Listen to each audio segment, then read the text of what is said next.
queridos alunos e ouvintes. Gostaria de agradecer, primeiramente, ao convite e a oportunidade de participar deste projeto de extensão no curso de Direito. É com enorme prazer que passo a expor um pouquinho da minha experiência sobre o tema escolhido e espero poder contribuir, ainda que minimamente e de forma virtual, neste ambiente acadêmico.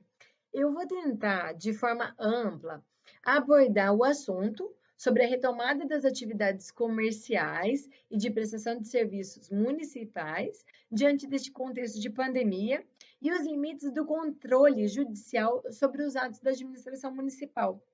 É uma história de que o comércio abre, fecha, inclusive em municípios contíguos, com situações regulamentadas de forma diferente e que possuem, por sua vez, histórias semelhantes e dados concretos semelhantes de leitos hospitalares, de casos, né?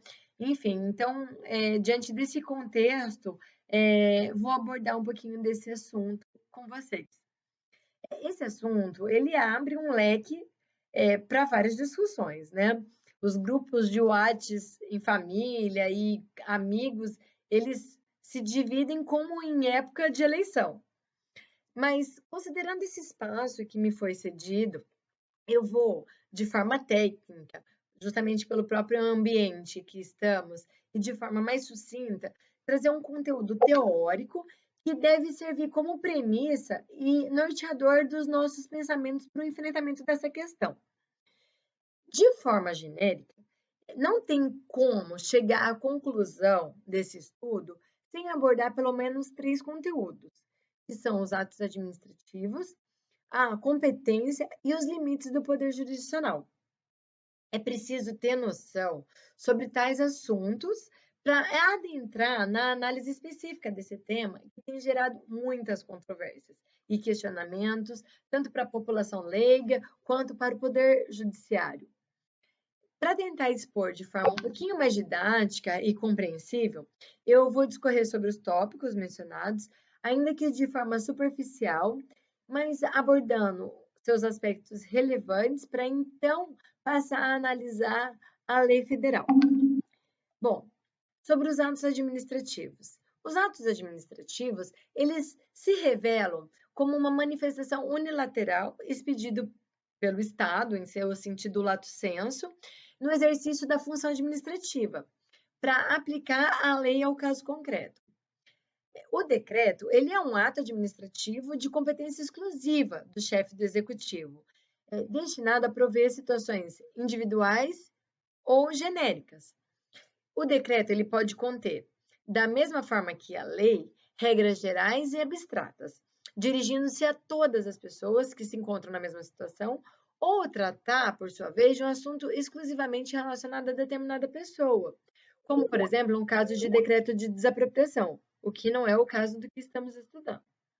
Mas é preciso saber que a produção de um ato administrativo, ele exige também a obediência a determinadas normas ou o cumprimento de formalidade essencial à sua validade. São os requisitos do ato administrativo: a competência, finalidade, objeto, forma e motivo. Bom, a competência está relacionada ao sujeito e é definida em lei. A finalidade é sempre interesse público. O objeto é o conteúdo do ato, é o efeito jurídico imediato que o ato produz, ou seja, o objeto é o dispositivo legal em que se baseia o ato administrativo. A forma, ela trata da maneira como o ato administrativo se exterioriza e o cumprimento das formalidades de divulgá-lo para que ele alcance os interessados. E, em geral, o ato administrativo é produzido na forma escrita. E, finalmente, o motivo é a situação de direito que autoriza ou exige a prática daquele ato administrativo.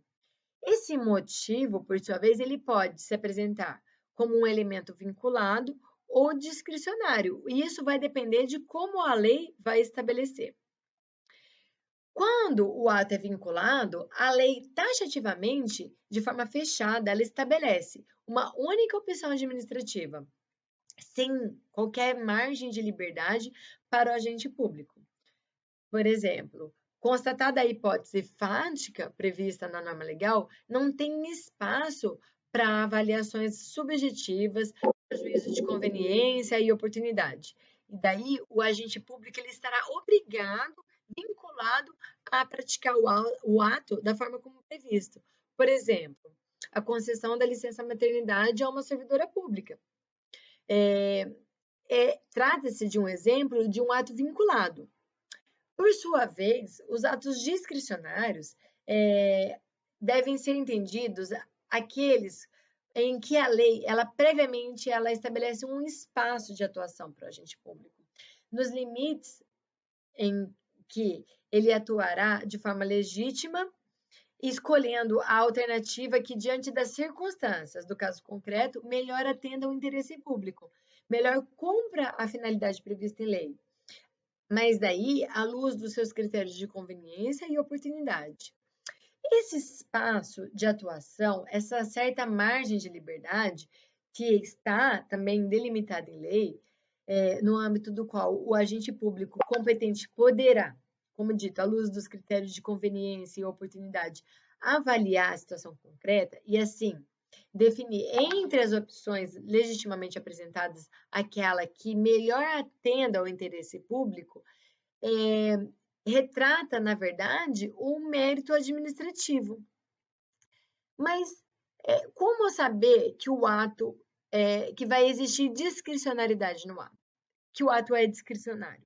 Bom, vai existir essa discricionariedade quando a lei expressamente conferir essa certa liberdade de atuação ao agente público, valendo, por exemplo, de expressões como poderá a administração, a critério da administração e outras análogas.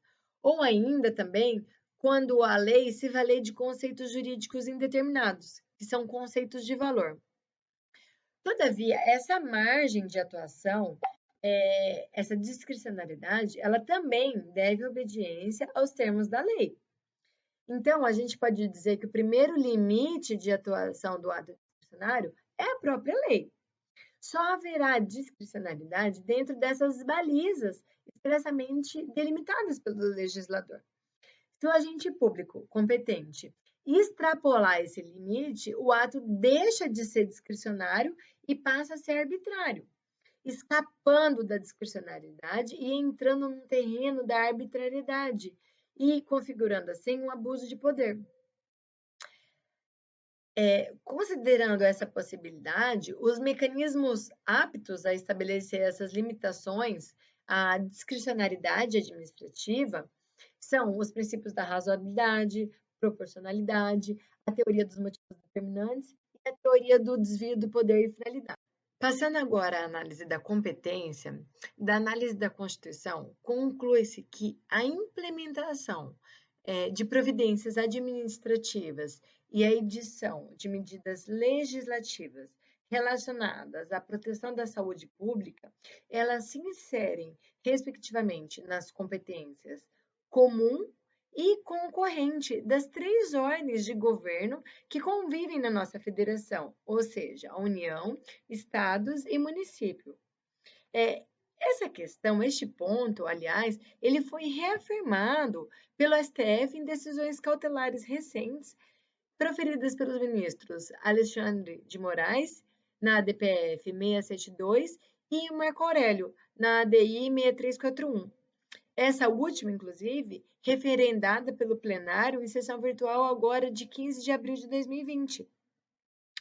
Conforme esperado, inclusive, e em consonância com a própria Constituição Federal, leis e doutrina, foi reconhecido pelo STF, ainda que em caráter cautelar, o seguinte: o exercício da competência concorrente dos governos estaduais e distrital e suplementar dos governos municipais, cada qual, no exercício de suas atribuições e no âmbito de seus respectivos territórios, para adoção ou manutenção de medidas restritivas legalmente permitidas durante a pandemia, tais como a imposição de distanciamento e isolamento social, quarentena, suspensão de atividades de ensino, restrições de comércio, atividades culturais e a circulação de pessoas, entre outras, independentemente da superveniência de ato federal em sentido contrário, sem prejuízo da competência geral da União para estabelecer medidas restritivas em todo o território nacional, caso entenda necessária. Ou seja, ficou claro pelo STF a questão da competência concorrente, tanto do governo estadual, distrital e suplementar dos governos municipais, para a adoção das medidas legalmente permitidas durante esse período de pandemia. Mas isso na análise das ações supracitadas. Ou seja, conclui-se, conforme a própria Constituição diz, a competência para tratar de questões administrativas e implementação das providências necessárias, a edição de medidas legislativas relacionadas à proteção da saúde, tanto como comum como concorrente nas 3 ordens de governo. Depois de falar um pouquinho sobre o ato, sobre a competência, para a gente poder fechar a questão e passar para a análise da situação realmente vivenciada no Brasil e a análise da lei federal, preciso também ter um pouquinho de conhecimento sobre o controle do ato realizado pelo Poder Judiciário. Dentro do controle de legalidade que é realizado pelo Poder Judiciário, é necessário tecer algumas observações sobre o sistema de jurisdição única, devido à importância que esse sistema representa para a facilitação do controle judicial. A Constituição dispõe no seu artigo 5º, inciso 35, que a lei não excluirá da apreciação do Poder Judiciário lesão ou ameaça a direito. Tal dispositivo, ele consagrou o princípio da inafastabilidade da tutela jurisdicional, também conhecido como sistema de unidade da jurisdição, ou ainda jurisdição una. Segundo esse sistema, o judiciário tem um monopólio da função jurisdicional. Ele não só pode apreciar, como também pode definir com definitividade eventual lesão ou ameaça a direitos individuais e coletivos, passando as suas decisões a terem força de coisa julgada. Assim como os demais poderes, o judiciário ele também está sujeito a limites. A sua atuação ela deve ocorrer em conformidade com a lei e os preceitos fixados na Constituição Federal.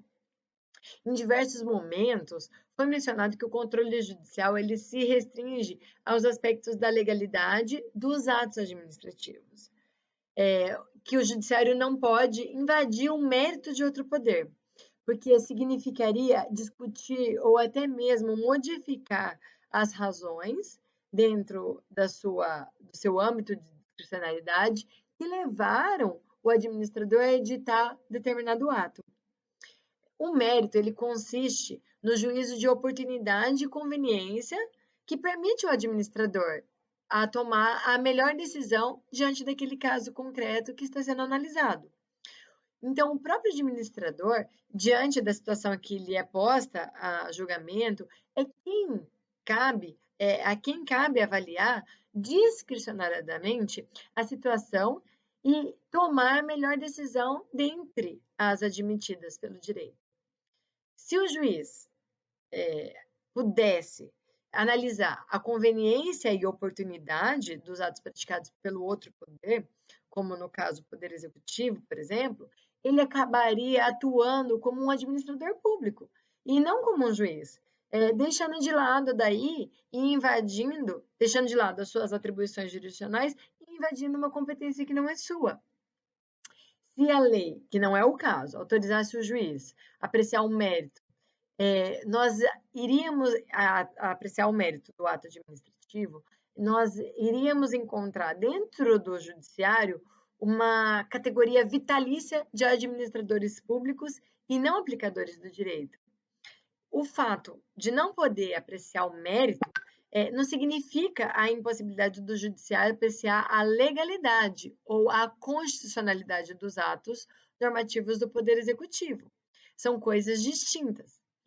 Bom, conforme determina a Constituição Federal, são poderes o executivo, são poderes da União, o executivo, o legislativo e o judiciário.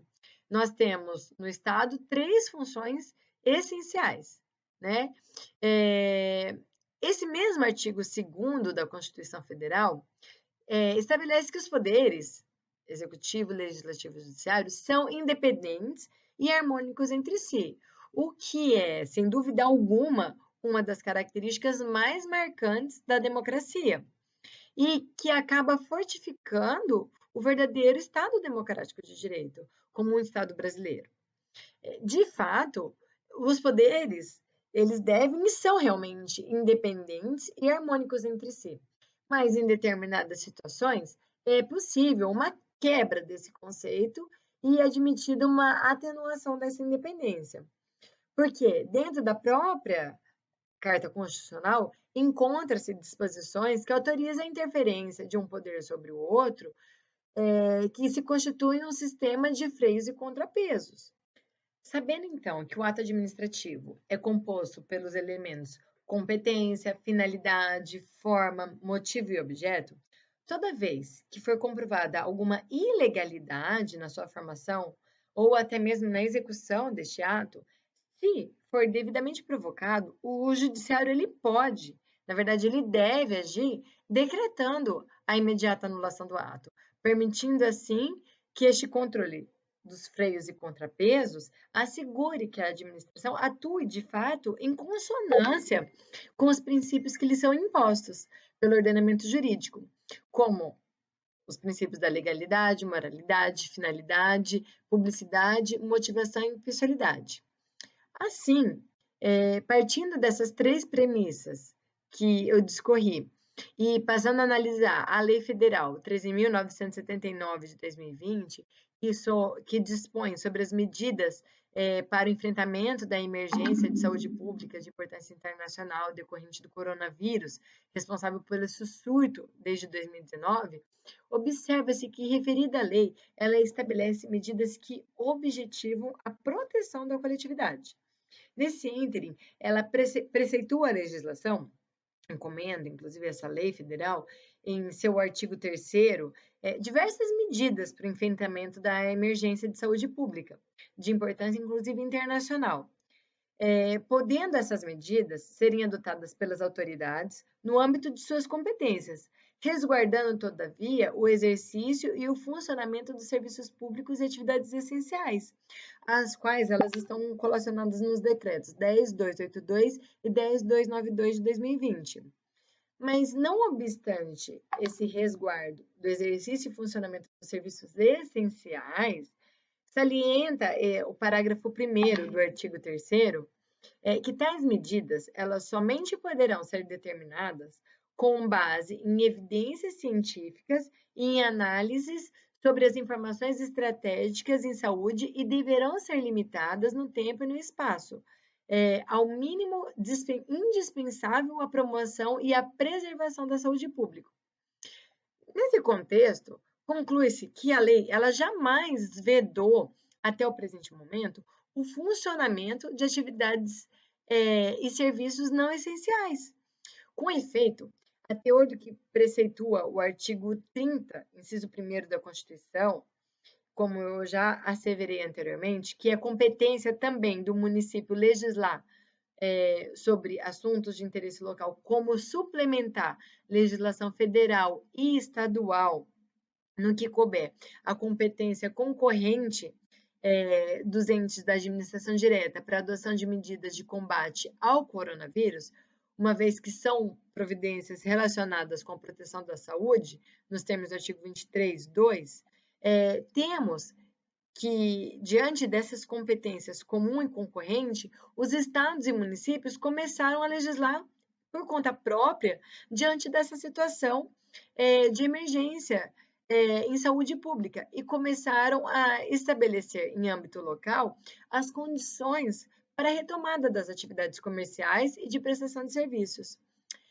Muitos municípios começaram a abrandar a quarentena em sede local, ostentando tais atos normativos natureza também política, no sentido de buscar equilibrar valores constitucionais de igual magnitude, que é o direito à vida e à saúde versus a liberdade de trabalhar e empreender, assim também como a preservação dos postos de trabalho. O que se vê, então, é que os decretos municipais, eles decorrem da discricionariedade técnico e político da administração pública, desde vez que possuem competência concorrente comum os municípios no âmbito de estabelecer regras sobre a saúde pública, não extrapolam os limites da legislação federal, e nesse aspecto, cabe ao gestor público, que foi eleito pelo voto popular, optar por determinada direção ou medida e daí ao Poder Judiciário respeitar a opção, ainda que outra, também justa ou mais aconselhável, seja, no seu entendimento, a mais adequada. Principalmente porque não há uma ilegalidade, foi observada a competência, e o decreto, pelo menos os que eu analisei nos âmbitos, no âmbito municipal, não ignoraram o dever de dar proteção à saúde e à vida da população, cercando de várias formas, de todas as cautelas para reduzir os riscos de contágio, estabelecendo rígidas condições e exigências sanitárias para a retomada das atividades. Penso que entendimento contrário acabaria violando de sobremaneira o princípio da independência e harmonia entre os poderes, substituindo de forma ilícita a vontade do chefe do executivo municipal.